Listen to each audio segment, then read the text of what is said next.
What's up, everyone?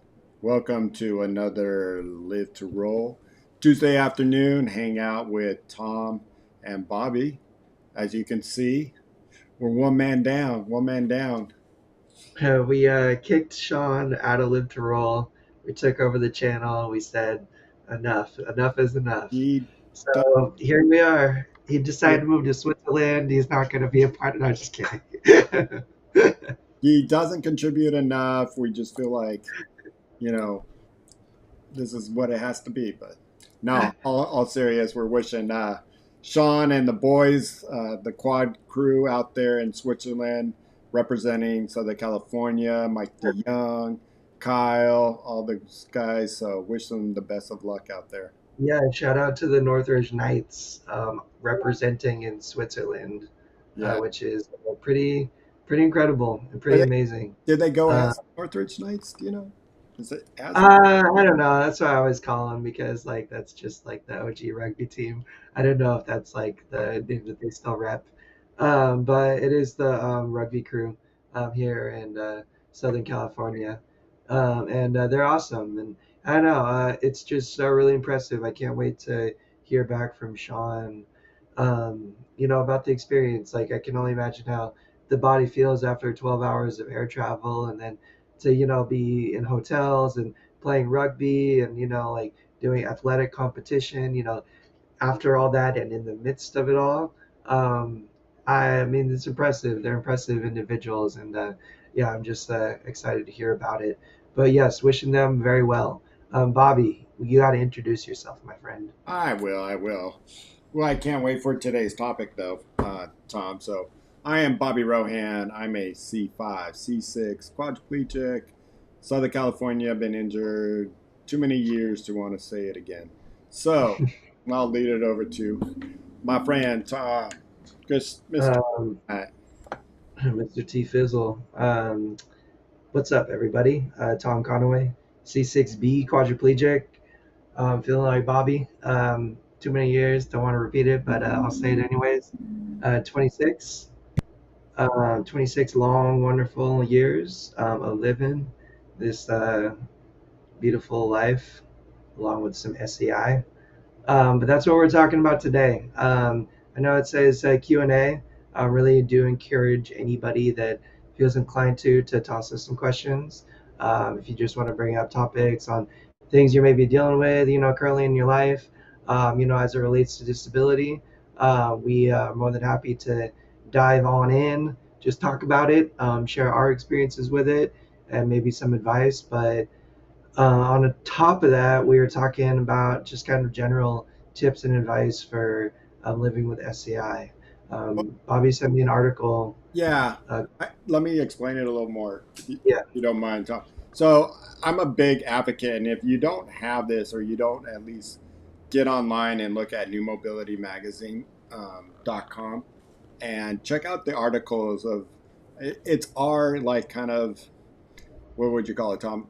Time Magazine or it our is. Good Housekeeping magazine, if you want to call it. But New Mobility has been around for a long time, putting out a lot of great content from healthcare to just recently had a big article on the travel industry and what how it's destroying and that they have destroying our chairs and how they have to make a change. And so really, great stories on that. And then, on top of, just hundreds and hundreds of more that sometimes you don't think about. And then sometimes you learn a lot and that things are accessible. So I read it all the time. I kind of saved this for a rainy day. And as I have a couple more, but this article was the best advice for people with SCI from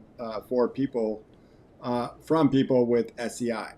So, one of the main persons that wrote this article is Tom Vogel, and he has been around forever. If you don't know him, look him up. He's a photographer, he's a writer, and He's got a cool name. got a cool name, Tom.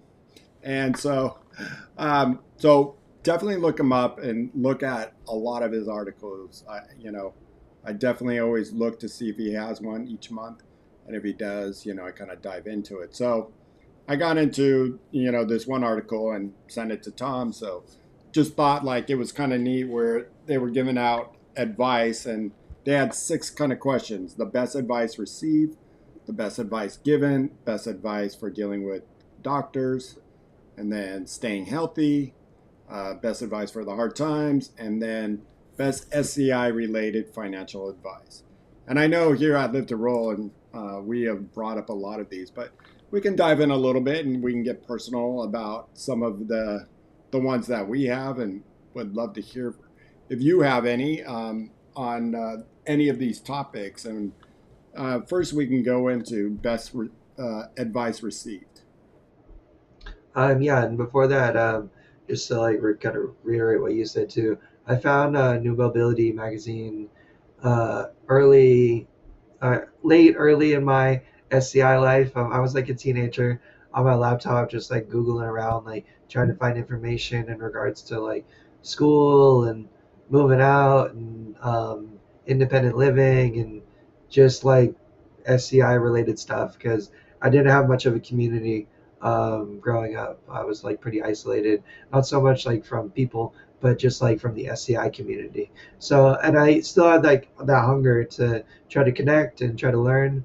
I mean, New Mobility was like one of the first websites resources that popped up, and it linked me to the magazine, allowed me to like sign up for the newsletter, to like get the magazine in my email every month, which is cool. And yeah, it was just like a regular um, inspiration, a reminder of cool things in the community, cool people giving me ideas. Some of it related to me, some of it didn't relate to me, but nonetheless, I felt like it was all very helpful and very meaningful. It led me to probably one of my best and greatest resources growing up and all my life was sci.rutgers.edu, Dr. Wise Young's like forum. I like found that through a new mobility article, and yeah, it was just great. It just a great resource, and they've been building this database and resource for 20 years or more. It's maybe not that long, but at least like more than No, 15 years. it's I remember like the first time I read it, I was like pretty young, like 13 or 14 years old. It's been a while since then. it's been out since I got hurt, Tom, or before I Yeah, got hurt. So yeah, over 35 years ago. And so I think that's pretty, says something for the times. And yeah, nowadays, print is struggling, So now you got yeah. to get it online, and they make a really cool digital. So if you want to sign up for their digital magazine, it's like turn in the magazine. I think it is so. And that's all I do too. I mean, like it's honestly easier and more convenient for me to like access it digitally than like get the Yeah, published like thing. But I don't know, it'd be cool. Like I'm sure somebody's got the stack of magazines going back, like 20 years, and that's cool too. I know. I wish I would have saved a lot of mine. Yeah, But just after a while, you're like, it's kind of like National Geographic. It's like, what do you do with all yeah. this? That's, um, But nonetheless, it gave us some great inspiration for this show. So that's what we're going to delve into. What's up, Angry Quad? One of my favorite quads. What's up, Mr. Robert Soto, the other wonderful host of Rolling Over the Hill and member of the Live to Roll fam. Um, have you been a part of the first Friday of the month webinar with Dr. Young about stem cells? I haven't been a part of one, but I've read about it. I read kind of some recaps of the webinars and just the information disseminated there, but I haven't caught one. But that is one of the cool things too. I don't know, honestly, like I don't spend too much time thinking about or so much in the way of like spending my time researching so much like recovery, like stem cell treatments. Maybe when I was younger, I still think it's very fascinating and very interesting. A year ago, I was reading a lot of Dr. Wise Young's studies and research that he was doing because some of it was being done out here in UCLA. There was like a study related to what he was doing at Rutgers over in New Jersey, but also a lot of his work and a lot of his research that's been done has been over in China, um, which is like originally where he's from. And the regulations, again, I don't know if are a little bit more relaxed over there or it's just like easier to get these trials and things kind of inaction and stuff. Now, I'm not going to speak on the ethics or efficacy of, rushing treatments and stuff into like human trials, but what he's done and um, the leaps and bounds he's made in regards to like stem cell effective stem cell treatment, I think is, like leading the field. So very, very cool, interesting website. Go check out his webinars. But beyond that, the forum that they run is just an incredible resource for uh, quads and paras. It's just quads and paras sharing, just like we do here. But there's a couple nurses that also frequent the forums too, that offer in the way of like just more legitimized advice, maybe in regards to certain, medical related stuff too. And I don't know, the question was like best advice received or received. Um, I don't know, like a wealth of advice like was probably received from that forum in particular, especially when I was younger and I didn't have any other quads to talk to. I mean, things in regards to, uh, independent living and the realistic expectations surrounding that. A lot of stuff surrounding like sex and sexual function, and just like helping like me understand that too, without being able to talk to anybody about it, like let alone any other like quads or anything. Um, and yeah, um, I guess like personal advice received from another quad. I have to think about it. You take it, Bobby. You take Yeah, it for now. Let me think about it. this was a hard one for me, and not only because uh, it took a couple years before I was hanging out with any other of um, quads, but the biggest, I guess, advice I received was, some of the nuances with our, listen to your body, and especially when they're arguing with me about getting into a manual wheelchair as a C56 quad. They're like, well, if you're going to do it, protect your shoulders. And I might not have done it the best way, but I did do it as in whenever I go out and exercise, I stretch and I stretch and I warm up, and then I go and then I cool down and stretch down. And I think that just kind of saved my body of that. Today I'm, almost pain free of shoulder pain, except, for the spinal stenosis that takes place in my neck. And so sometimes I get numbing down my shoulder, but it's not really that my shoulders are wrecked or anything like that. Where I know my co-host Robert Soto, who's watching, his shoulders are. He wish he would listen a little bit more about uh, protecting his shoulders. And so, I can see that. And some of the ones in this article that we saw was, um, someone told him about checking out Voc Rehab. So we just talked about that. And Tom, you had a lot to say with vocational rehab and how terrific, saved a lot of people's lives out there. Um, Another one that I almost would say that I remember this, and I think it's with a lot of people. Check your skin with a mirror before and after going to bed. So and not only that's do your body checks. Am I my do I have sores on your arms, on your ankles, on your heels?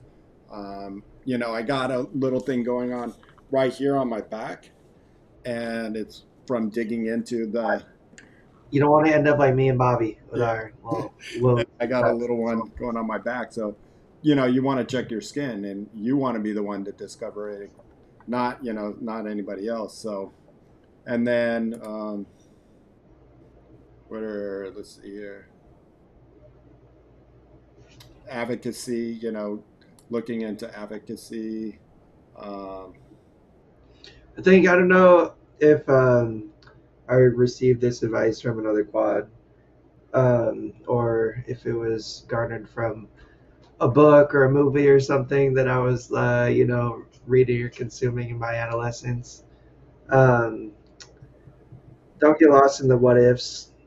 Like I, for a long time, felt pretty intimidated and worried to even like go out with my friends because I worried about like peeing myself or having an accident or, something happening with my chair or just like not feeling right, encountering like an inaccessible, space where like everybody wanted to go. And then the reason we couldn't is because my ass was there, and sometimes that happens. And those times effing suck, and some of those memories where things did happen, still plague me. Thinking back to it, and the difficult, embarrassing nature of some of those situations. But beyond that, um, the number of times that I've gone out and pushed myself to go out and, like that whole what if thing was like plaguing me. Um, there's infinitely more experiences where nothing happened and everything was perfect. And, I'm so glad to have gone out and experienced it, in light of maybe not feeling the best or, worried about, something happening and stuff. Like learning to forget about what if and really push yourself to get busy living, get out there and push yourself to like go out and experience, like was a big thing for me early on when I was younger, like going to school and stuff and having some of those experiences and being set up for success too, like preparing for the worst and planning for the best. So that way, if even if something did happen, like I had a plan or, I had the ability to, handle it in some respects, at least until I could, get home or get comfy and, handle it, the right way. Um, that changed a lot for me. It changed a lot in my life. It allowed me to, uh, allowed me to live, allowed me to, live in, discover independence and push myself. For a long time, like relying on others. And I mean, don't get me wrong, I still rely on my people, but uh, you know, just the social experiences, being able to go out, and have all the amazing experiences that I've had, with friends and people and stuff. I'm just very thankful I'm able to like navigate that in a better, healthier way nowadays, and just not spend. And I mean, I feel like a hypocrite sometimes because I still do, you guys. Like I still do, and sometimes it still even does get in the way of going out and living. And that can just kind of ebb or flow depending on the context of what's happening in my life or what's going on with me or how I'm feeling and stuff. And I don't know if it ever goes away. But being able to conquer it, being able to, um, you know, not get so bogged down in the worry and push that back, and embrace, the experience a little bit more and, be present in the moment and living it and enjoying it. It's a really beautiful thing. And it's something that I'm able to do generally 90% of the time. And but I just want to be real with you guys too, um, and I'm sure, it's real for everybody. I'm sure it's real for you too, Bobby, like sometimes it does get the better of you too, but allowing not allowing it to that to be the norm or the regular, I think that's kind of the battle that you fight, at least it's the battle that I fight.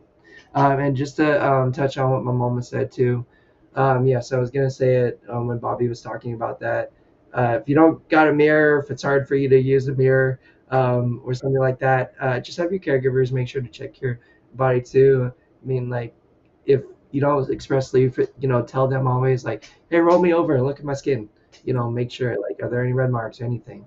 But you gotta direct that. But definitely rely on your people too, because my caregivers and my people have saved me when I've gotten little stuff, on my butt, my backside, or even parts of my legs and my feet and stuff that I've had a hard time seeing on my own and wouldn't have otherwise been able to, see on my Yeah, own. and nowadays too, with our phones is our camera, and as we can easily take some pictures, holding our phone, where you can roll on your side, take a picture of it if need be, so you can kind of just tell, like, oh, is that redness? Let me see. So, there are other ways if you are living on your own, but the best way is looking at that mirror getting it out, getting your phone out, whatever And don't would get me wrong. I mean, I've like flipped over in my chair in front of my full length mirror and looked at my ass before, and like, I've done it myself. So like,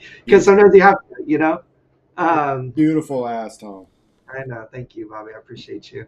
But my mom also pointed out something too, which I didn't really think about, but was really good advice for me. I think early on too was to get into an electric chair or power chair versus a manual chair.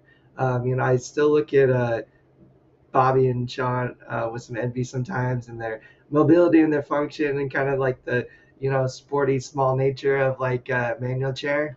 But the freedom and independence and function that my power chair has offered me and allowed me in my life, I think really is what has enabled a lot of my success. I'm moving during the day a lot, and fast, and going to a lot of places and doing a lot of different things most of the time, and that's been my mo for a long time.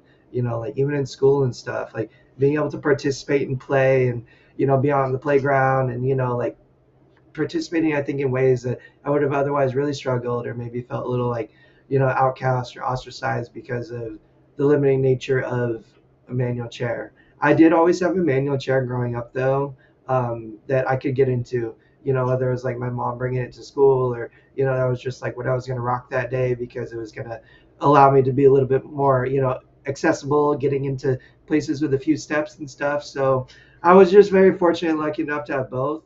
Um, but I do like to advocate that too for other quads No, that and maybe I more totally limited. 100% agree. And I think when you know the next one was giving out best advice given. I mean, I think I remind people every day, do what's best for you, not what's best Yeah, for that. Yeah, and I'm sure Tom, you said the word. I'm a little envious of Shawn and myself, but I also remember I get envious of power chair users or someone like you. You're zipping across town just like that without having any issues. And I recently purchased a attachment schooner, and I had to go pick up my mom's cell phone because it was cracked, and I had to go do another errand and pick up a home phone, um, internet phone for their new place that they're at through Verizon. And so I took her phone, drove across and it was across the street, not too far, and getting the repair, looked up a Verizon. I'm like, whoa, it's across the street. So in my little scooter, you know, that I just happened to have that day, I scooted across the street, went into Verizon. Then I'm like, why am I going to go back into my car? So I might as well take my scooter myself all the way over to back to my parents' place, drop off the phone and, her cell phone and the new phone that needs to be connected, and then zip on back to my car instead of doing all these transfers. So power is a great thing, and trust me, I lose some independence just because I'm stubborn and still haven't made that final leap. Because then, just like there's always give and take when we think about if you're a power user, then it limits you to like you've talked about when you go out with your friends and they have a car, or trying to pick up something like Tom, you're a pro at that reacher. I'm not, and I think about like how would I get something off the off the ground or something. So there's always a give and take when we think about things, and that's what we have. Best advice I have always given people is, do what's best for you.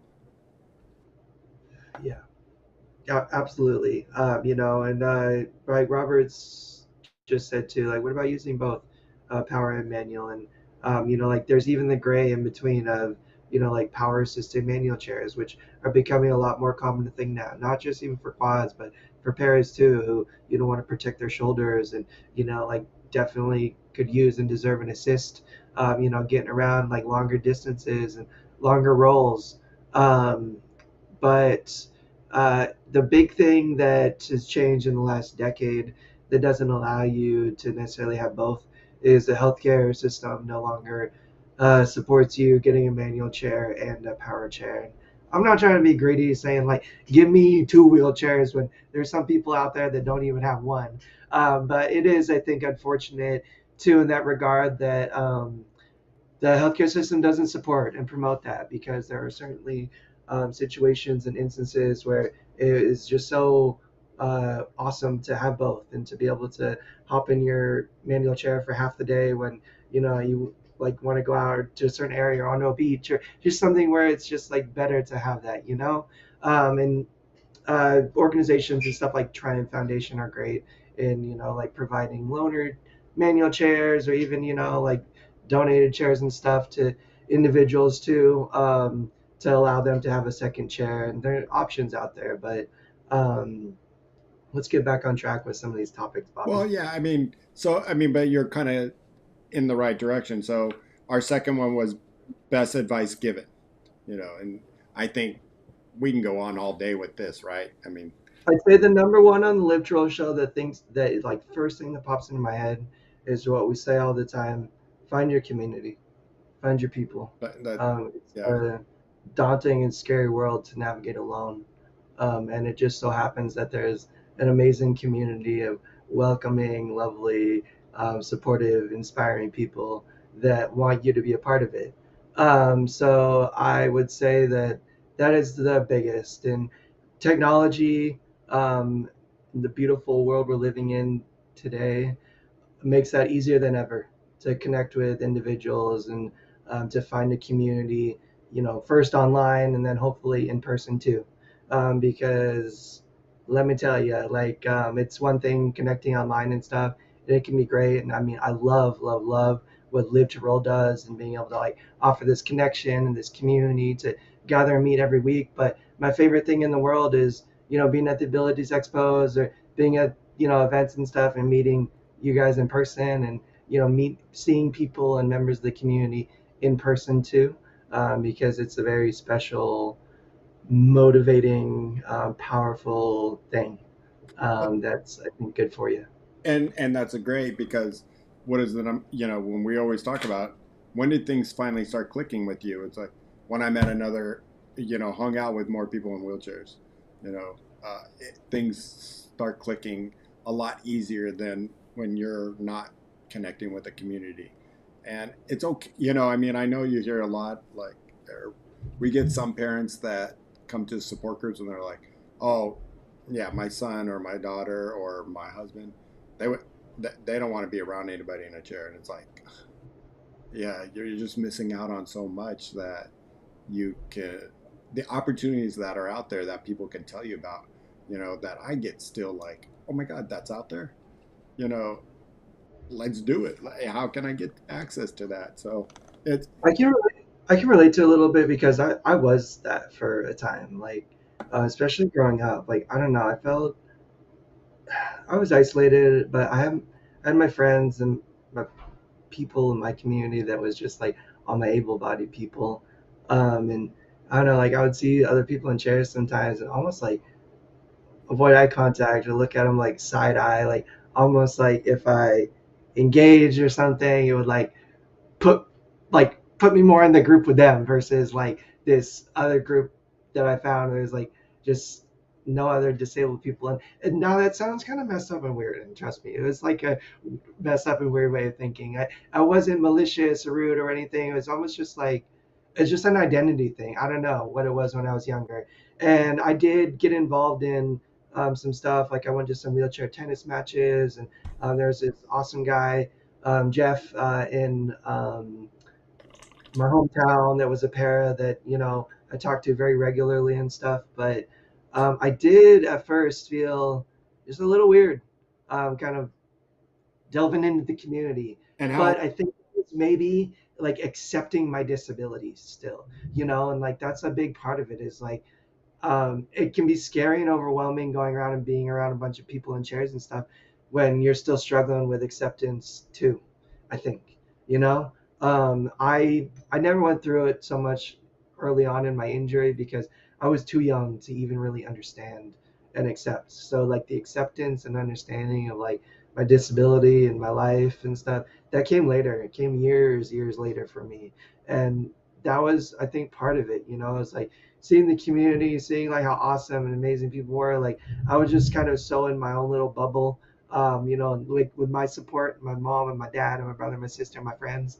Um, but reaching out to the community and going and hanging out with other people in chairs and stuff, I think it, I think I had to accept some things about myself, and you know, before I was able to do that, um, with full force. And I don't know, like the first time I really delved into it, like for the first time, was the Northridge SCI support group, and I was here in Northridge struggling. Like I was very alone and very isolated, and I did have a couple friends, but that first year of like independent living took like a real toll on me, and it provided, if nothing else, a lot of perspective in regards to like you know my strength and my function, and like at the time, like even my ability to do this. And I met somebody at CSUN who told me about the Triumph group, and I emailed Dr. Rudnick, and I was like, I don't know if you guys are accepting people or if I'm allowed to come, but like I'd be really interested. And then it was just like open arms. She was like, yes, you need to come be here and be a part of this. And I did that next Thursday.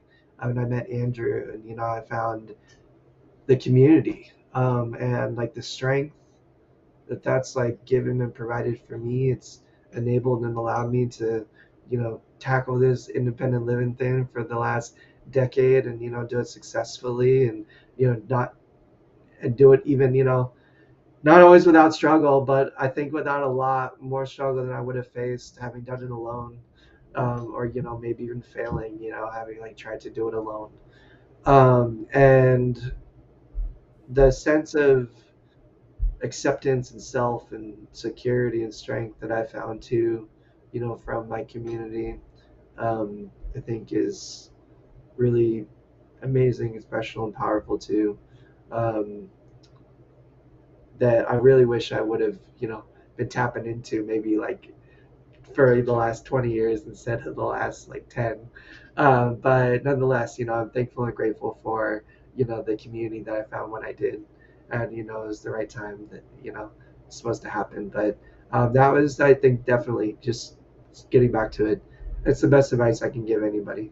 Um, and it's not easy early in your injury. I see it a lot with newly injured people coming to the Triumph events and stuff, and I can relate to it and I can feel it. It's like a scary thing. It can be a scary thing. I think that has just a lot to do with like Well, acceptance of, you know. I Go I ahead. I think that comes down to it's scary because, and I think maybe we were when you look back at it, we were kind of scared to do that because then that's who you are, like you don't want to accept being a, you know, someone with a disability. You wanted to get better, and you feel like it maybe if you accept and start hanging out with that kind, and I put that in parentheses, of those people, um, that you're never gonna be that person that you were before your injury. And believe it or not, you can go back and get all the return, and but there's always going to be something that is underlining, and you're never going to be the same after something. It's like someone who goes through probably a car accident. Yeah, they had some injuries and they healed, but they're always scared of driving maybe on the freeway, or they're always nervous about you know about just driving. So I think but I think at the beginning it's scary because that you're gonna be accepting it. So um, for me, it's mine, and my real good friend Anthony has uh, taken this and stolen it for his own his own. But mine was always never say never. And one of the advice in the articles was don't be afraid to do things because of what might happen. And I think that's like a big thing, because a lot of people who come to the groups are like, what happened if I crap my pants on the airplane? um, you know what happened if I It's gonna suck. Yeah, it sucks. But then you're going to combine yourself in a bubble. Never be afraid to try something. But do it within your limits, obviously. Um, but get out there and do things and experience. It's going to make a hell of a difference with your headspace. It's going to make a hell of a difference with the person you're going to become, and are in life. I mean, yeah, I went out and I tried skydiving once. Once. You hear that once. But, it was awesome. It was great. I did it, and now I can just, but I wasn't afraid to try it. Yeah. To getting out there and doing something that's out of our comfort zones really a lot of times makes us a stronger person. Yeah. Um, there's almost I mean I'm always trying to find a way to put it into words, like certain feelings I feel or things that I've experienced and stuff, but it's almost something intangible. Or it's difficult to describe about um, going to some of these events or going to like a support group and stuff, and the feeling after I leave, and even times when I haven't even said anything or even participated much, but just kind of sat and listened. um, and similarly, with some of these adaptive recreation events or just tribe events where we all just get together and just hang out and talk, but it's just all of us in chairs like talking and chilling and stuff. There's um, I mean, I'm sure given enough time, I can't find the words, and maybe I just can't right now. But there is just this comfort. There's this sense of belonging and being, and like I belong everywhere, and I belong with all my able-bodied people too. But still, it's just something very unique and special about being able to talk and relate almost without words, with like another person too. And I mean that's like the feeling that I get too, like just listening to like Shawn and Bobby, and I mean like on these shows and our guests and stuff. It's like sometimes I feel like I relate to Bobby. I don't even gotta say anything. And that's just like it's a special thing, to be able to kind of look at someone and see that look and see how they're feeling, and be able to kind of like relate, without even necessarily having to communicate anything. And it's just something special that I found and gained from the community, and really push others to as well. And just to shout out my mama, because she's like the best, most amazing person in the world too. She gave me some advice a long time ago too, which is I think about it all the time. Is remember what you have to be grateful for. Count your blessings every day, because I think it's a little easy to get lost in the sauce sometimes of life. Um, you know, but that's what helps keep me on course and keep me moving in the right direction too. It's just to remember, consciously remember and recognize, what you have to be thankful and grateful for in your life, because sometimes and often I think it can feel like not a whole lot, but when you really start to sit down and think about it, and like consciously remember and remark on those things, you find that they're unending, that they're infinite, and the things you have to be grateful for, and the positives and the blessings you can find in life. Um, and yeah, I've just been thinking about that a lot lately, and honestly, a lot like last 10 years, you know, and beyond, when I first heard that from her, and it kind of set in and sat in. And yeah, I think, but that's like probably up there, and the best advice I'd ever been given. Right. Um, I had to get a shout out to Roy um, on his bucket list going to the Island of Man to see those super bikes races. Oh, if you haven't seen them, like on video or YouTube, check them out. It is amazing. I've seen a couple documentaries on that race, and it's just crazy what those guys do. Angry Quad, love you, man, dude. Angry Quad's one of my favorite peeps. Go check out some of his content, but Thank you, dude, for stopping by. Yeah. Appreciate you being a part of it. I want to say what's up to Viv, who's been hanging out the last couple weeks. If you haven't joined our Discord, I really recommend joining the Discord. She was sharing her Halloween costume from Night Before Christmas in the chat, and it was just super, super awesome. And yeah, what's up, Roy? What's up, Hip Crip? And yeah, just to also touch on Isle of Man, it's probably some of the scariest footage I've ever seen of those bikes in those streets, like going into corners or coming up over like inclines and catching air and just not seeing what's in front of them, going like 200 miles per hour in like residential like areas. It's crazy. Yeah. I would, What's our next topic? yeah. So best advice, and I know you're going to go off on this one, Shawn. Dealing with doctors. Best advice for dealing with doctors.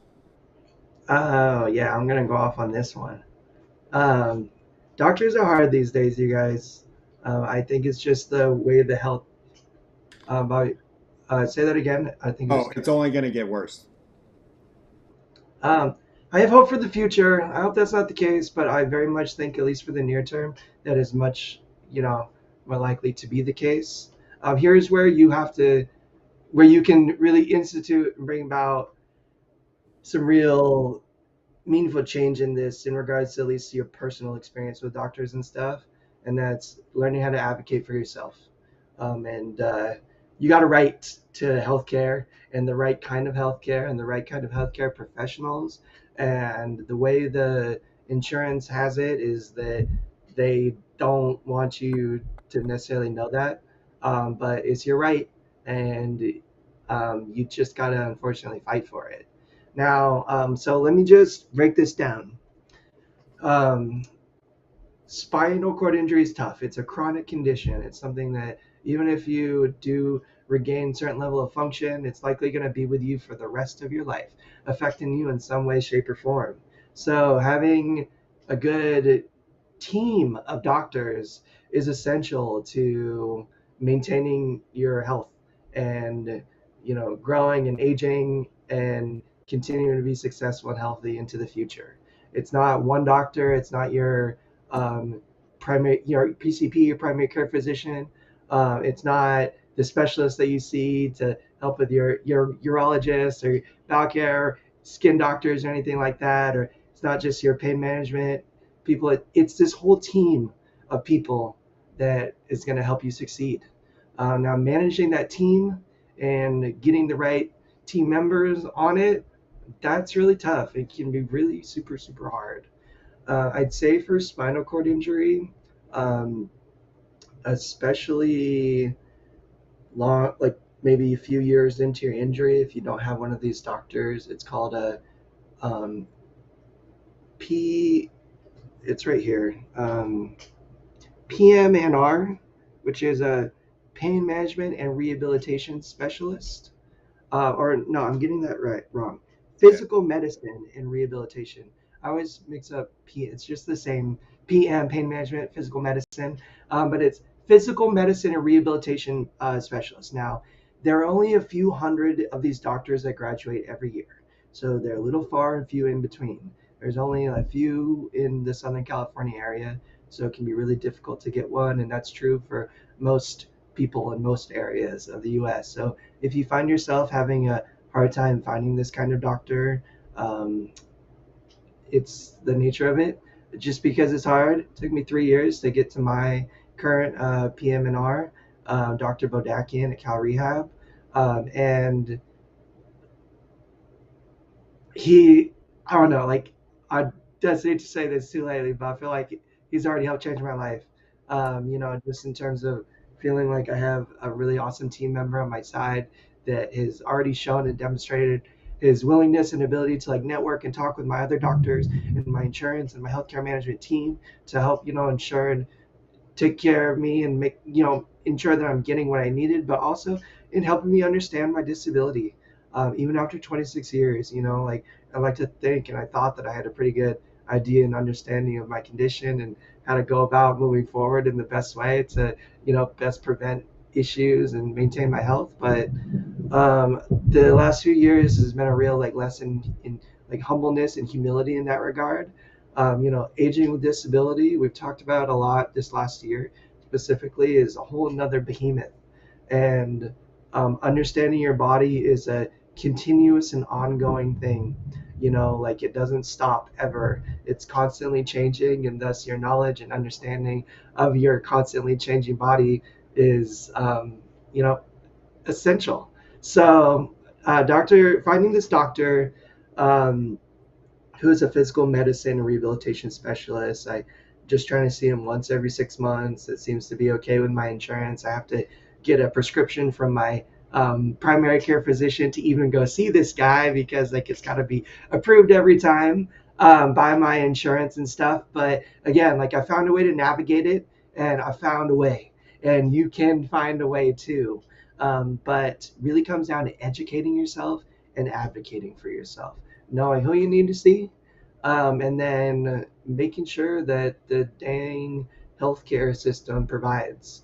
And that can be difficult depending on your type of insurance, the benefits and the services that you receive and stuff. But um, here's the deal: if you have a spinal cord injury, and if you just have any concerns or questions or anything related to that, then I feel like it's your right, you know, to be able to see, one of these specialists, even regularly, if only for, and it's not only for peace of mind, like I mean, that's like the question I've got to. It's like, well, what's going on that you like need to see this doctor for, like this specialist that's like really hard to find? It's like, I honestly don't know. Like, I don't even fully understand or know what I'm feeling. Like, I'm like feeling scared and like a lot of anxiety and having, a difficult time, like, worrying about like my health in the future and even in the near term, and let alone the long term. And if only for the peace of mind and the assurity and the guidance and the advice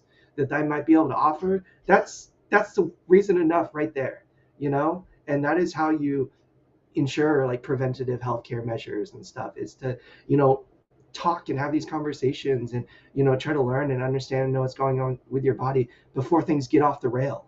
And that's just like the mentality and the mo of like the healthcare system these days, is like, I mean, you got to be dying before you can get any help, or you got to be in a really difficult, desperate situation before we can get you to that specialist and stuff. And no, no, no, no, no. Like, I'm not gonna let myself, slide off the rails before like I have these conversations and stuff, because like that is like my goal and my mentality, like currently in my life, and like my condition and stuff is like preventative care measures. Like I just want to keep myself as healthy and as least pain and as functional as possible for as long as possible. Now, I for a while thought I could do that by myself, but now I know for a fact that I can't. So I and have been for the last couple of years, like really working on structuring, like a care team that understands like my home health care, my physical care, like my long term care moving forward and stuff, that I can talk to, when I need to, get help when I need to and stuff, and just better understand that for myself. And now that peace of mind that offers, the amount of stress that reduces, the anxiety that gets rid of, it's worth it, for that alone. And like knowing that if things do is kind of start to slip off the straight path, then at least I got this network, I got this team that's like, hey, let's get me back on the track, and that's just super important. So Yeah, Bobby. it's funny. I find that working with great doctors always help. Um, but my advice for dealing with doctors is question it.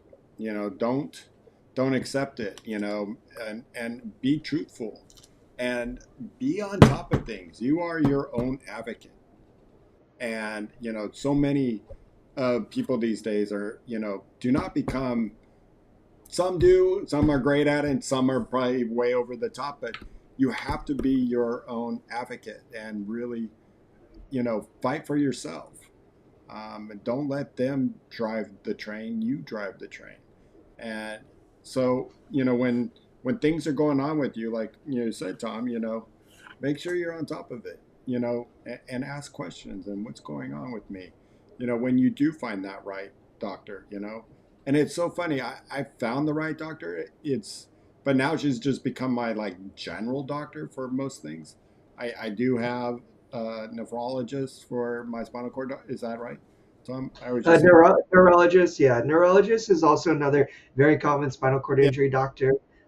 Generally, neurologists are seen when there's stuff actively and continuing to go on with the spine around your initial trauma and like the near term following that. After a few years, though, the spine, the injury, whether you want to say it stabilizes or it's just like there, right? You have your paralysis. That's where the PM&R, the physical medicine and rehabilitation specialist, I think kind of is the one to come and step in. Now, they can work with your neurologist too if there's other complex spine stuff going on, but there it's more the spine doctors. And Olivia, shout out, Olivia, love you, hope you're good. yeah, She said, look for one with a subspecialty in SCI. So my doctor, the PM&R that I got, he did his residency at a spinal cord injury hospital. So he spent a couple of years, during the end of his education before he became, like the final doctor, MD, whatever. It was at a spinal cord injury hospital, and that is his subspecialty because that was the majority of the patients he worked with was individuals with spinal cord injuries. Now, again, can be like finding a diamond in the rough. You really got to work for it and navigate your way through. But I would say that I don't know, it's almost paramount finding somebody with some specialty in SCI or like at least experience with it. Because I did talk to other PM&R doctors that didn't have any, especially in SCI, and mostly worked with like the elderly population and mobility related conditions and things like that, pain and stuff. Um, but finding the specialist, the understanding of SCI, it's really, I don't know. It's all my life I found myself like given. I felt like giving too much to the doctors, almost like they're asking me, like for my advice or my opinion or something, and I'm like, dude, I don't know. But like when I talk to Doctor B, I don't know, like what he talks to me about and stuff. I mean, he's just educating me, so much more and helping me understand, like such another level that like even I don't understand and stuff. And yeah. that's I don't know, like what I think you should really look for. Well, and I was, my main doctor that I love, she's terrible at like communication stuff, except through text. I can get her on text every time, and I love that part of it, and because it moves things along. Because her office just sucks, and that's the only this thing. But my favorite doctor right now is my infectious disease doctor. She's my doctor for my UTIs. She's my doctor for when I've had bronchitis. She's my doctor for bladder. It seems like now I go see a urologist, but really and they're on the same team, meaning they work at the same hospital. So when I see them and they're like, oh, but you're with Dr. Reddy, so I know everything's going along great with you. Sign off on anything you need. And then that's how it is with dealing with my chronic low sodium, and she takes care of that. But I do go see uh, the doctor for that, and he's like, as long as you're balancing it out. And then with my SCI doctor, it's just she reads all the notes because luckily they're on the same system, and so with my help app, it's my health, which is an app that your what's that called, Tom? Help me out. Your Um, my brain was in a different train of yeah, thought. yeah. I just drew a blank on it. Dang, that you Describe it again. Say what you're saying again. it's communicating with your doctor. So when you want to ask Oh, the yeah, it's portal, the yeah, base. it's a portal. Jeez. I told Tom my brain was slow. It's a The portal. years are It's a wormhole to another dimension of yeah. There reality. you go. So I mean, um, so that helps a lot, but still I got to be my own advocate, and I need to drive my own train, and really tell them with, what's going on with me, and this is how I feel. And they usually listen to me. And I bring a lot to the table when because I'll look it up too a little bit, and I'll play sometimes Dr. Google, and a lot of times they're like, no, no, no, no, that's not it. I'm like, okay, great. Because a lot of times Dr. Google can be, you know, that's a bad rabbit hole that you don't want to go down, because we always read the Yeah. worst, and then we think the worst, and all that bad stuff that goes through. So, you know, really be on top with your doctors is like one of the best advice, I would say. Um, in the article, I think we said it. I know this person, Nancy Kennedy.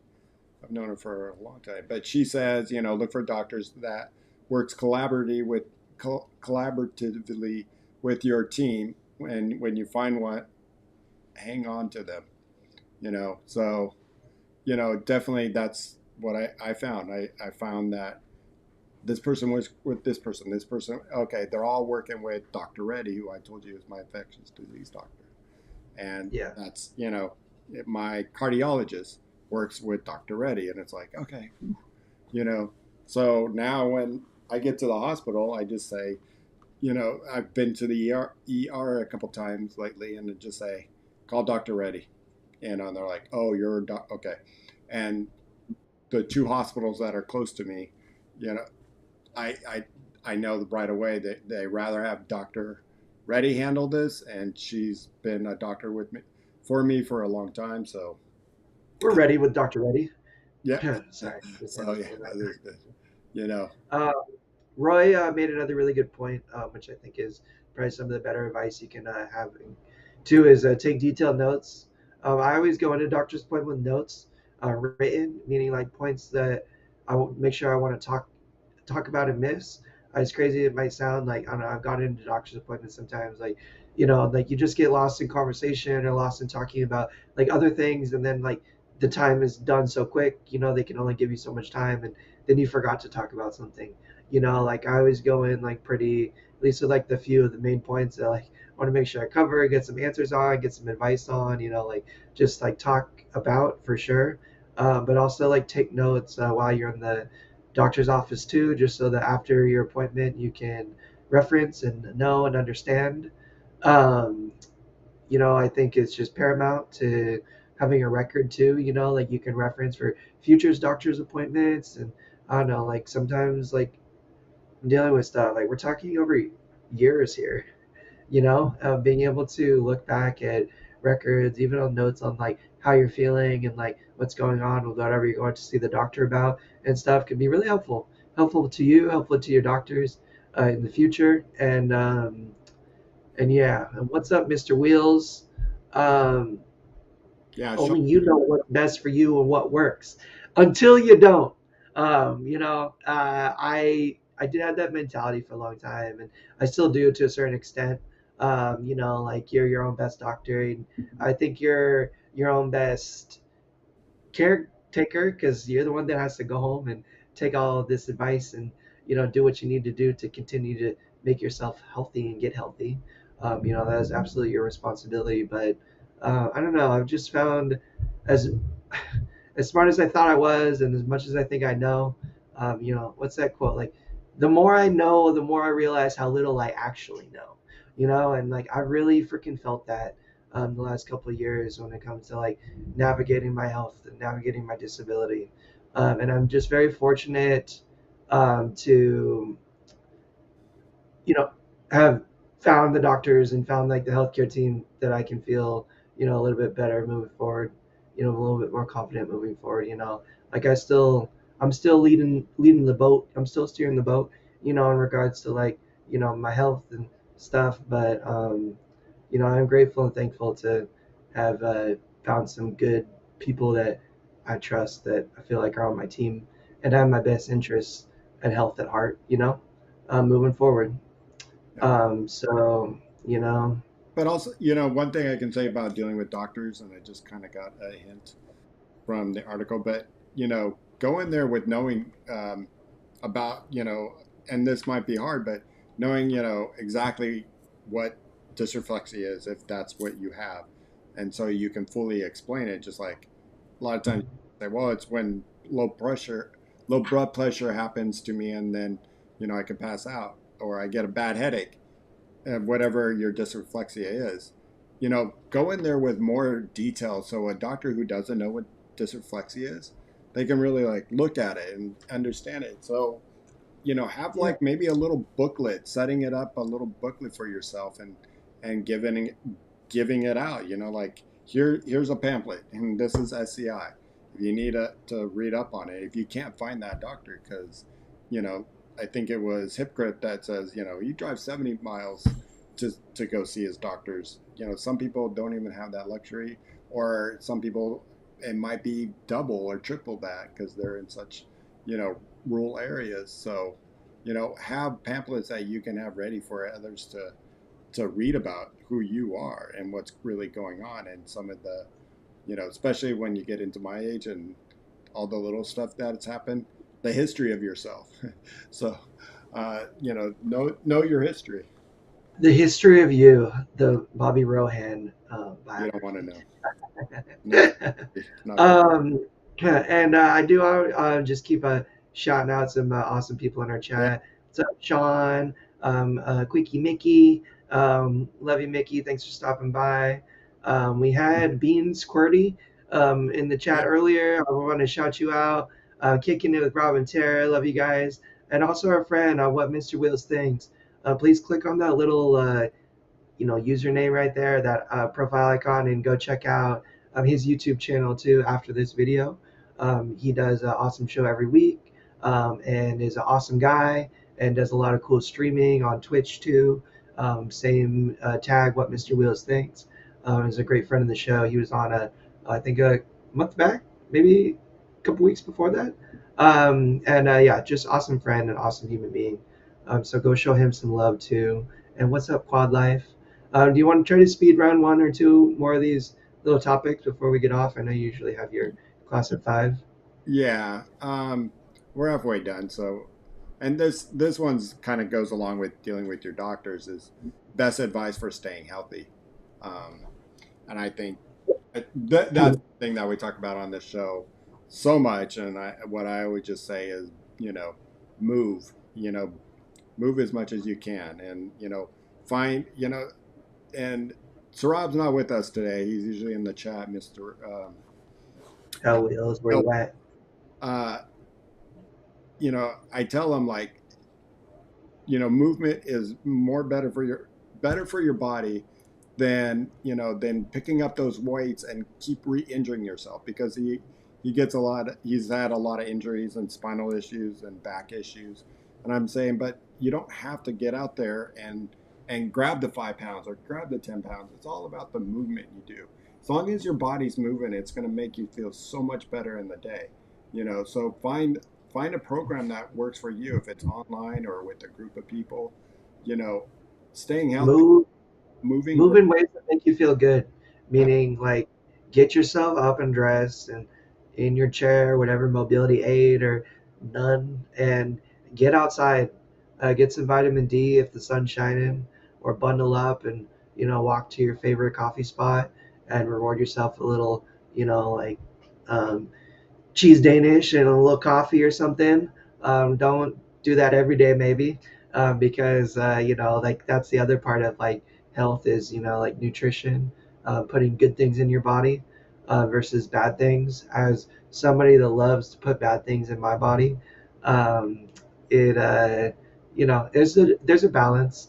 I do think it's very important to enjoy yourself and reward yourself, and take solace in the little things in life that make you feel good, and that's good drink and good food. It's just usually the good ones aren't the healthiest ones. So just moderation is key for all things too. It's just like what Bobby was talking about, like you can get out of hand trying to work out too hard.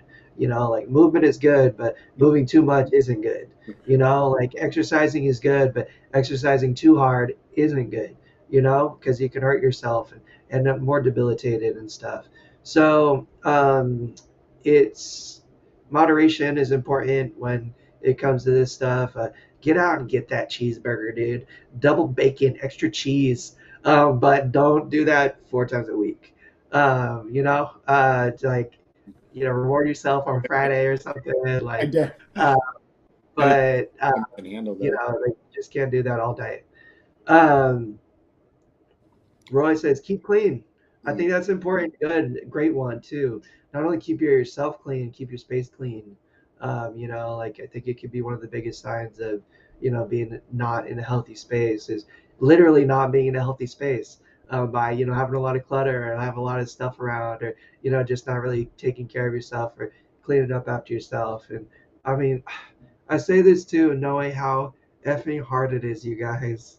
Like I'll be the first one to, let that slip for a couple of days and, like let my space kind of get out of sorts and stuff. But, it's one of the things that helps make me feel good too and get out of like not feeling healthy or, not really healthy space is, like cleaning up myself real good, making sure I feel fresh and clean and, like good to go out and present to the world, but also like make my space clean and good. Like I can feel comfortable, sitting and, spending time in where I spend the most of my time, which is like in my space. Yeah, and I think to stay healthy, it's the movement. It's the diet and watching what you eat, and your environment, and also I think on top of it, we said best advice received, given all the way, and it's your number one, Tom. It's community. You know, by getting a hold of your community and finding them, it really helps with staying healthy because it's going to help with your we've been saying it a lot today, headspace, and so I think that's one of them. you know we talk about staying healthy a lot and we give a lot of advice, but one thing we don't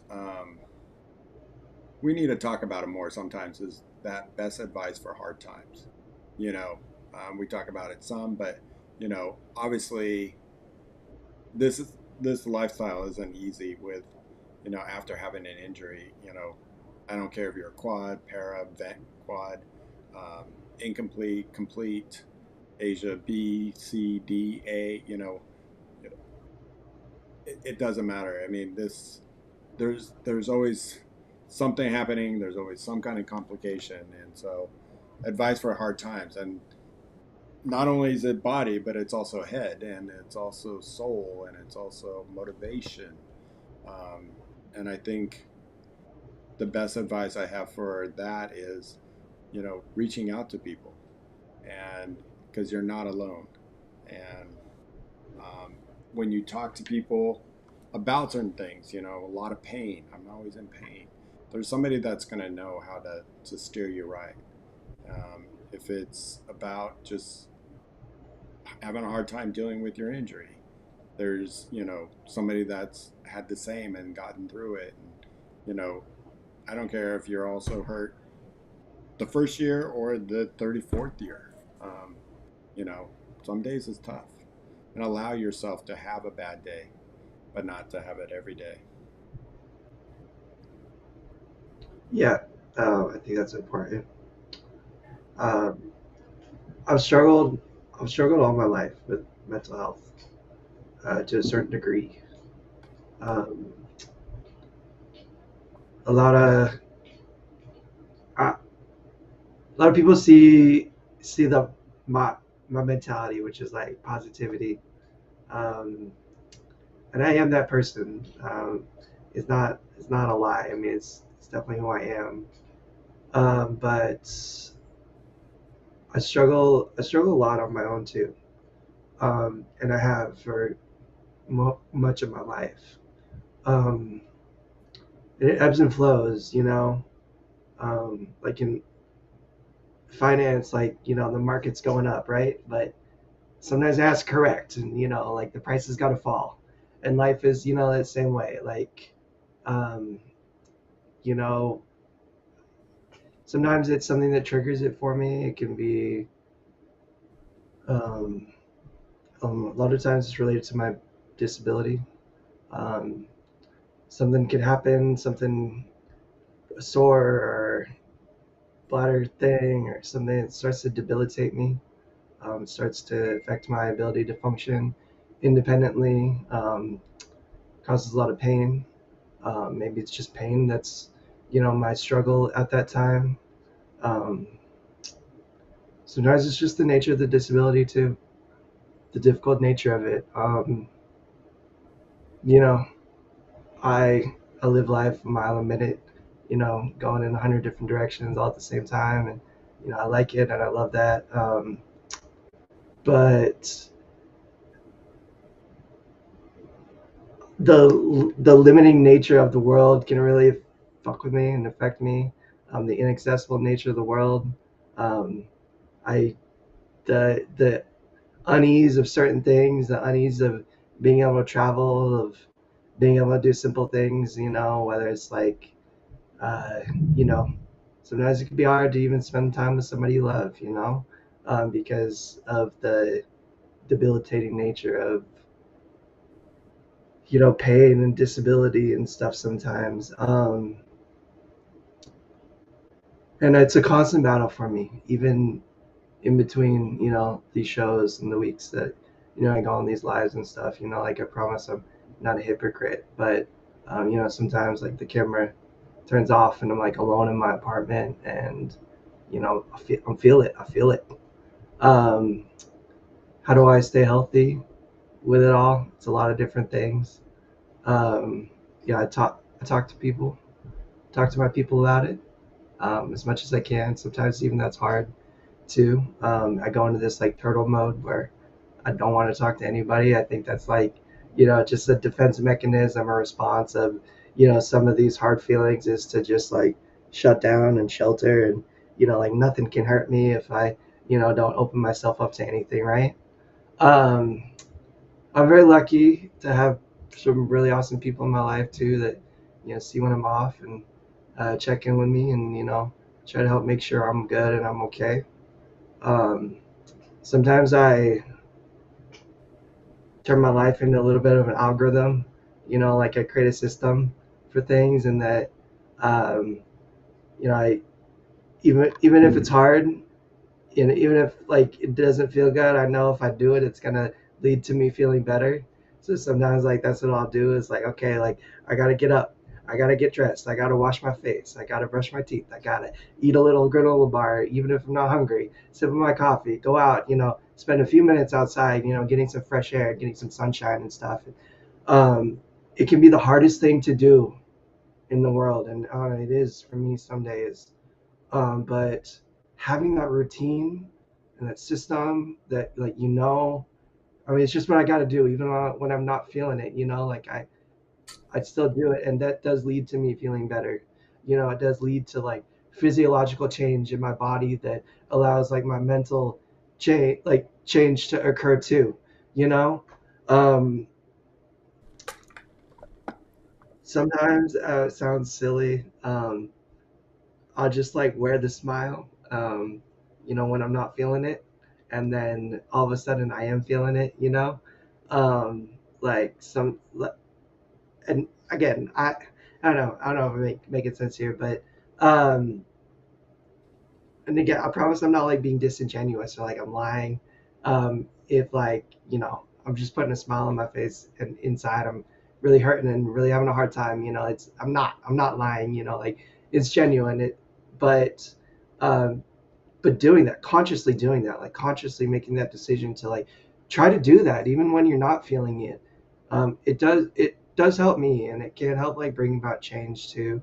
In that, like, just like what I said, like I wasn't feeling good, and I was just kind of like putting a smile on my face to like, um, try to feel better, and that's exactly it. I am trying to feel better, and sure enough, like I'm not consciously thinking about, putting the smile on my face because I'm just wearing it, because I'm feeling it, because I'm feeling better, because I'm distracted from the pain, I'm distracted from, whatever it is that's like bogging me down or hurt me inside, and like suddenly like I'm feeling better because like I was just trying to feel better when I wasn't, and next thing you know, like you are actually feeling better, And I guess like that's the biggest thing that like I'm getting to, if this like ramble makes any sense, is like you got to try, even when it's hard, especially when it's hard. And I don't know, like that's it's the hardest time to do it.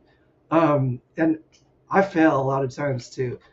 Like I fail all the time at it, and I think that's okay because failing means that at least you are trying. And I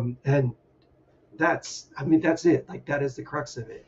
You got to try to take care of yourself, and you got to try to do things that make you feel good, and you got to try to go out and put yourself in situations that might make you feel vulnerable, hard, or difficult in, and socializing and getting yourself out there and stuff. And if you fail when you try, like that's okay, because you can try. You can try again. You can learn from it. You can, hope you have the strength the next time, or you can work on finding the strength for next time. you know but I think that's really a big part of keeping good mental health and staying getting through the hard times and stuff, is like is trying to, and not stagnating and not getting stuck. And I get stuck all the time, dude. I'm stuck right now, honestly, if I'm being real with you guys. But I went to a Gamescom this weekend with, some awesome people and stuff, and I was having a really hard time doing it, but I tried my best, and I felt a lot better, um, for having gone out and done it, and putting myself and pushing myself too, and that's just in every aspect of this. You gotta try, and work hard at it, and um, and when you fail and you're still stuck and still having a hard time, um, just know that that's okay too. You got to feel it. There's no not experiencing hard hard feelings and hard places. And that's part of that acceptance too, is feeling it, freaking hurting, because it's just a part of it. It's a part of life, you know. But being able to try and work towards feeling better and getting out of that place, like it can be a lot of attempts, and it can be a lot of work, and it can take a lot of time, but like I know, like in my heart and my head, that you know the harder you work at it and the more you try, like you got to work your way and inch your way out of that place eventually. And yeah, that's just it. Oh, yeah, and it's hard, when we get stuck in sometimes these ruts, and that's how pretty much my 2022 was. Um, you know, I wasn't here on the show a lot. I, was down. I was not working out. I didn't want to, I didn't want to be around people and talk to people, and you know, we only like sometimes when the things are going good, and then when things are going bad, it's like saying, how's it going, and we always go good, it's going good, but is it really? No, it's not. And until you can be real with yourself and reach out, I mean, I found out, last year, and it's something I didn't I at first I said, oh, I'll never tell anybody that I'm taking this, but once it started making me feel so good, I was like, I want to, make a banner and spread it across, everywhere, and graffiti everywhere is, my Zoloft. Once I started taking Zoloft, I was like, oh my God, this is what it means to feel good again. Yeah. Because of, going through the year and a half that I did, and, you know, I was just miserable. And to get out of this, and, um, I put on a good face for a lot of people, but I didn't with my family, you know, they knew, and that's not fair. It's not fair to my family. So I had to get real with myself. I had to go out and up my, instead of a monthly appointment, my back to weekly appointments with my therapist, and get on that Zoloft, and I tried it, and oh my God, it wasn't so bad. It's okay. We don't have to be strong all the time. And, just remember, one thing I always can say, it's okay to have a bad day. It's okay to have a bad week, but work on yourself to get out of it, whatever that entails. And I'm Yeah. sure everybody knows that. Uh, you know, Emma said it right. We're all human, and Yeah. can't do everything on our own. We need to definitely reach out there and take that help. It's okay. You know, when I first got hurt, I wouldn't let anybody open the door. I wouldn't let anybody help me do a lot of things. Now I'm like, wait, why? That was stupid. You know, I need to, I need help. And when we can finally admit that to ourselves, then you can finally get real with yourself, and you're going to get out of that hole a lot quicker. Yeah. Yeah. And yeah, just know if you are in that hole, or as like the article put it, if you're in a hard place, um, sending you lots of love. Uh, that's a good energy. I don't know. Like, all right, Tom, with your hippity dippity talk over here, but just know that we're here. There are lots of other people that can understand and relate to your struggle. If not, truly know and understand, as only you can individually know. It's always used to be like my first go-to is like, nobody knows what I'm going through. Nobody can relate to what I'm going through. Oh no, it turns out there's actually a whole lot of effing people, um, that can and do understand and can relate, and even if they don't got to be in a wheelchair, like they don't have to have your disability to even necessarily understand, and know, um, and yeah, so like everybody has a hard place, and um, we all ebb and flow through it, and yeah, anybody else going through that too, just know that there's a lot of people that love you, and there's a lot of people that are here to give you love and support too, um, while you work through it. In the And, article, some of it said, and you did this, Tom, and it's a start. You know, get out of the house, and especially when hard times are happening. We want to confine ourselves to these little spaces because we feel most protective in our own little environment, in our little cave. But getting out and doing something like that, identifying who is truly your friend, and it's not social media. They said this is not a social media friend. It is someone who will drop by what they are doing and come by and assist with you. So, just little things like that. There's, one more thing I know that this was a big one is, getting through those hard times. But the last one was financial advice, and we just talked about it, and I think it's, um, you know, the first one that it just read out was, read your social security handbook, the red book, cover to cover. You know, work with your, I would say, work with your uh, social security office. Get to know them. You're going to find out so much more information than asking a lot of questions. We have the fortunate enough to work at a company that has 401k, maximize your donations to it. So I did that, and it truly paid off for me for the house I'm in today when I was younger. And I wish I had it now still, but I have being in California buying a house is not an easy task for anybody know. And then the one you talked about last time was Cal Able and the past plans that are out there. So I don't know if you want to touch on those. um, you become a concubine for a wealthy benefactor. Yeah, just kidding. No, where are you going with that? Uh, I mean, that's a rude if you can, find the right situation. I'm just teasing you guys.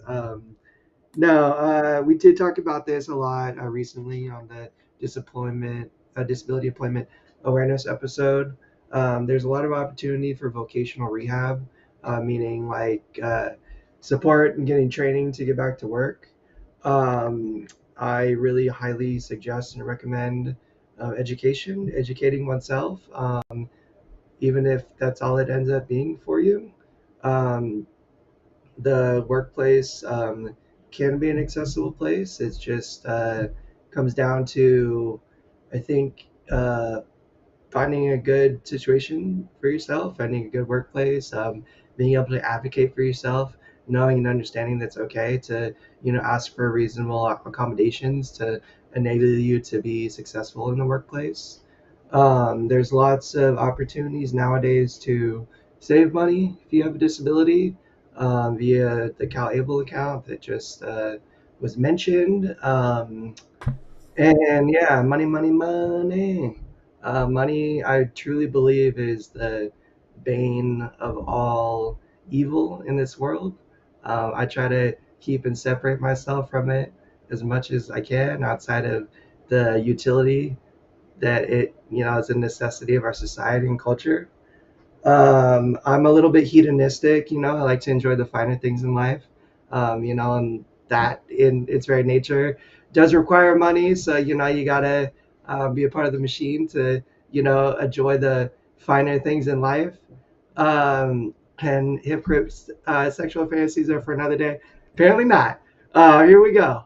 Uh, but Oops, it could. I Uh, yeah, money sucks. Money's lame.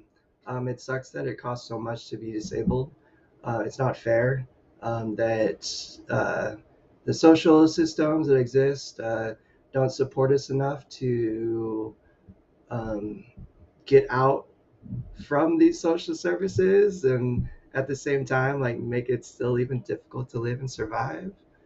Um, I think the system is very flawed and how much exists, like how much wealth exists, and um, still the difficult nature and position I think most individuals living with disabilities are, because the wealth gap is so separate from us, or at least for most of us. I have met some wealthy disabled individuals um, throughout my life, and I gotta tell you, man, the support that they have and being able to like hire, full-time care, or being able to have continued rehab forever because they can just afford to pay it out of pocket and afford the ridiculous, you know, cost of rehabilitation facilities like core and stuff like that I think are just so out of the realistic realm for most, individuals living with disability. Unlimited access to equipment and stuff. I mean, sure, that's dope. Um, and awesome. And I wish that was the case for anybody with disability. If you needed a piece of mobility equipment or adaptive technology, that it could just be in your hands. Because I honestly think that's how it should be in society and how we should enable success for, this particular group of individuals that is so much a part of our society and can lend and contribute so much. Then I think we're able to, because a lack of services and resources and healthcare and technology and stuff like that.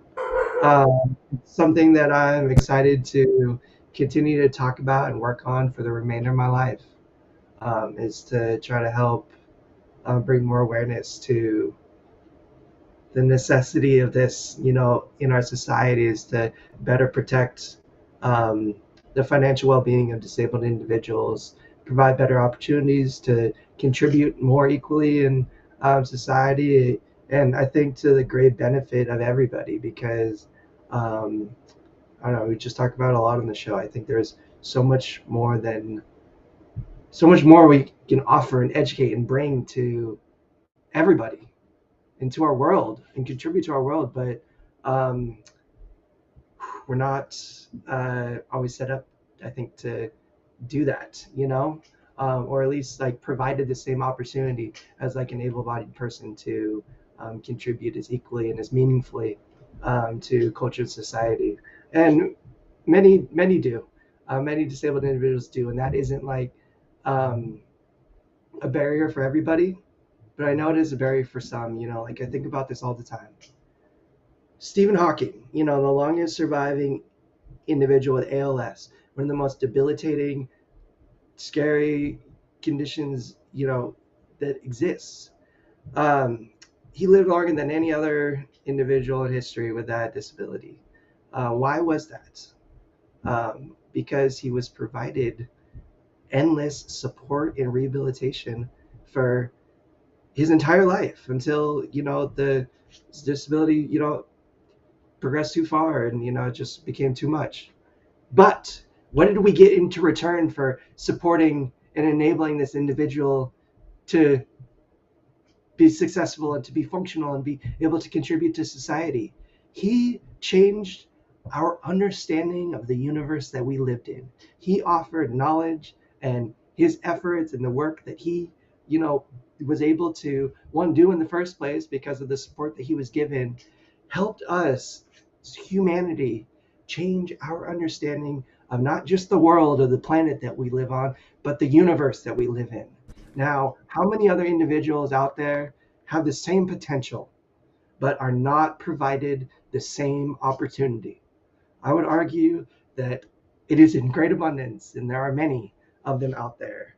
And I really think that societally, and it's like, so we were talking about finance at first, but it just is such a big part of it, of opportunity to be successful, to work and to contribute to society in a meaningful way.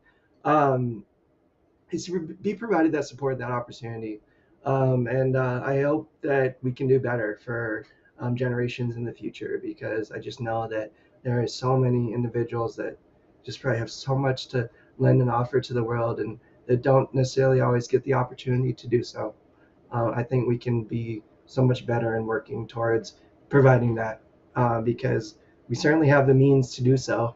We just have to allocate the resources in the right way. Yeah, Um, most said. but Fernandez T, thanks for stopping by, dude. Um, and Viv, she says the last couple weeks, these shows have been so helpful and so awesome. And Viv, we just want to say thank you to you for coming and being a part of the conversation and hanging out the Discord and the gaming chat stuff, and offering what you have to the Live to Roll family, because that means a whole lot to us. And it's so helpful to others. And we're just very thankful for you. And not just you, but all of y'all. Y'all are the best. Yeah, We miss you, Shawn. miss The you, Shawn. show's not the same without you. Yeah, Uh, should we thank some sponsors real quick? go for it. By all. Shout out to our current wealthy benefactors. Just teasing. But shout out to a couple of awesome, amazing companies that provide a very great service for our community, but are also, a part of our community too. They are mobility professionals and urology professionals. Mobility Pros, they specialize in rehabilitation equipment. They're a company based out of Southern California. If you need a wheelchair or other similar rehabilitation equipment, then they're your people here in SoCal for that. Unfortunately, you got to be local to the area. But do not worry, because their sister company, Urology Professionals, is a national company helping individuals with their urological supplies. I highly encourage you to give them a call if you're struggling with your catheter supplies or urological supplies, regularity in receiving them, or just trouble from your insurance. Give them a call, see if they can do anything to help you out, help you navigate this difficult healthcare system, and get you what you need. I think catheter supplies and urological supplies are and should be one of the most accessible things to anybody that asks for them or needs them or requires them. But sometimes they can still be hard to get because of the system. So do yourself a favor, give urology professionals a call, and talk to some pros that can help you out. And thank you to them for supporting Live to Roll, for whom we would not be able to do the traveling and do some of the awesome stuff we do. So we appreciate you guys for the love and the support and the opportunity that you've provided for Live to Roll to do this, share our message, and Bernard, talk. Bernard, it's Mobility Pros. Call them. They will help you with your new wheelchair. Uh, Yeah, they're the people. Just give them a Google or reach out to us, and we can get yeah, you linked up with call me. Dean or one of the peeps Mhm. that are awesome. You want to talk about what's coming up tomorrow? Yeah, we got a cool new soundbite that Bobby's made. Shall Hey, we play a game? yes, we shall. And the time is tomorrow. I think I'm gonna have to do an earlier stream tomorrow. I have some evening stuff conflicting, but be rest assured it's gonna happen tomorrow. It just might be a little earlier in the afternoon. Or early evening. But it's a lot of fun. I'm doing some gaming. We're gaming with a bunch of cool friends online. You guys are more than welcome to join if you have the means to do so. And it's a lot of fun. We're talking adaptive gaming, so even if you're a little intimidated by gaming and you're not so sure about it, I urge you to just come and hang out. It's usually a great conversation. It's not just gaming, but we can also talk about how to get you gaming if you feel interested in maybe trying that. And then on Thursday, we have Mr. Robert Soto and Mr. Robert Rohan with another Rolling Over the Hill. I don't have the new banner that Shawn made for also Louise. So yeah, And we're Luis. over the hill I this. don't I don't mean to forget about our buddy Luis too because he's an awesome member of the Live to Roll crew and incredible human being as well. So yeah, go check out the boys. It's always a great show. It's one of Big my favorite. talking with Frank the Tank on off-road jeeping. So if you And I love Frank. Frank's a really cool quad, and yeah, is really doing really cool things with his off-roading and his passions. So I'm excited to check it out and listen, be a part of it. And next Thursday, hope you guys caught the lady show last week because it was awesome. It was Brianna and the Nikki and Ashley and the regular crew, but Brianna is going to be bringing you another amazing women's disability show next Thursday. Not this Thursday, but the Thursday after. And you're going to not want to miss it. I think we're coming at you guys on Halloween next week. So, yeah, you don't want to miss that show because we're yeah gonna be either in some cool costumes or not. You're gonna have to stop in to find out. I'm not, Um, I don't dress up. Fernandez, we what's your Discord? If you see underneath my name right there, that at Kryptonite, that's my Instagram handle. If you message me on Instagram, I can send you a link to the Discord server, but you need that link to get the invite. But I can certainly do that. So if you want to do, just reach out, or if you come stop by the gaming stream tomorrow when we're live, I can put it in the chat. You can like join too. I just don't have the means to put the link in the chat, but I always have it on hand during the gaming stream. So just join us tomorrow or shoot me a private message and I'll send you the invite. Thanks, Bobby. See, we don't get this with Shawn over here producing. Uh, but this has been a different show. It's been a fun show. It's been cool. I'm glad we were still able to bring it to you guys, even though Shawn's living that fancy Swiss life. I hope he brings us back some good chocolate Yeah, from Switzerland. And yeah, we love you guys. Thank you so much for also stopping by and giving us your love and attention while Shawnee Boy wasn't here. I was like, oh, dang, Sean's not here. Is anybody even going to show? Oh, no, just teasing. But I'm really grateful for you guys, for all of you. So thanks for being here. thanks, Lots of love. Tom. It's been real. I'm glad it was us today and kept the bus rolling. So hope to. I'm excited for future Tom and Bobby takeovers. Yeah, I know. I don't. Yeah, yeah, we're gonna have to figure something out. Love it. Love it. All right, guys. Live to roll. Take care. See you guys next week, or if you're checking us out Thursday, Tom tomorrow, or me Thursday. Love to see you back. Yeah, I'll see y'all tomorrow. Come and stop by. It's gonna be fun.